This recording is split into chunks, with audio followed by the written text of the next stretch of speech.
We just heard from the Genevans, and they sang one of my favorite songs in their repertoire. It's taken from Isaiah 43.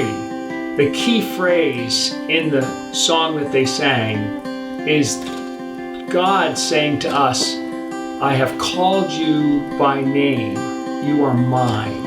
And so in a time like this, we really need to hear those words. And at Geneva, we begin with the Lord, who knows us by name. We really need him because we're in an unprecedented time. For example, just last week, we were supposed to have commencement on campus, and it was empty. And it was actually snowing. We're hoping to have a commencement ceremony in person later this summer.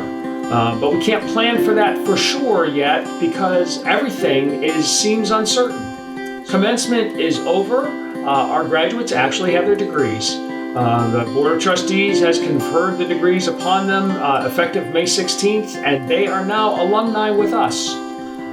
So you might be thinking, well, what's next?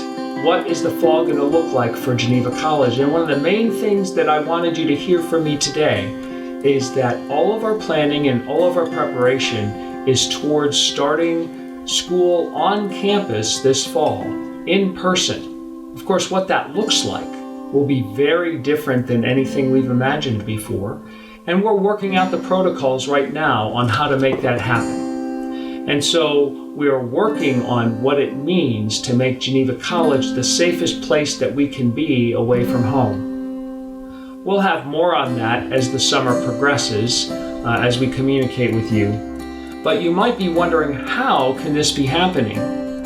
So many colleges and universities are struggling, and I wouldn't want you to think that Geneva has no struggles, but we're making it through this.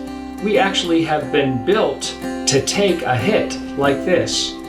Well, who did that for us? Well, the Lord Jesus Christ. He's been preparing us for this moment that we didn't know was coming, but he did.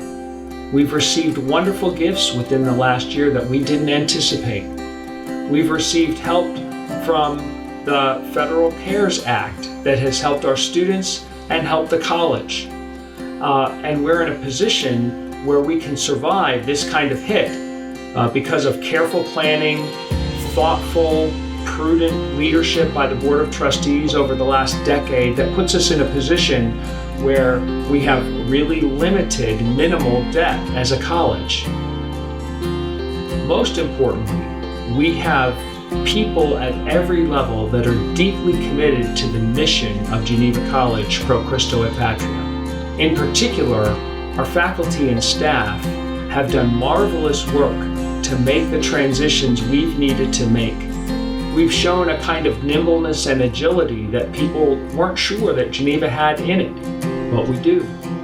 So we have needs, but our greatest needs are for your prayers. Prayers for wisdom, prayers for care, prayers for resiliency, and prayers for vigilance as we seek to open campus with all of the appropriate measures that we'll need to do so that we actually can be face-to-face and in person. I want you to remember that we start with the Lord Jesus Christ and we end at Geneva College with the Lord Jesus Christ. Our confidence is not in our great leadership ability or our fiscal management ability. Our confidence is in the Lord Jesus Christ and his ability to lead us through difficult times like this. And so we're grateful that we are Geneva College and that we're Geneva alumni who can say together with great joy, Pro Christo et Patria.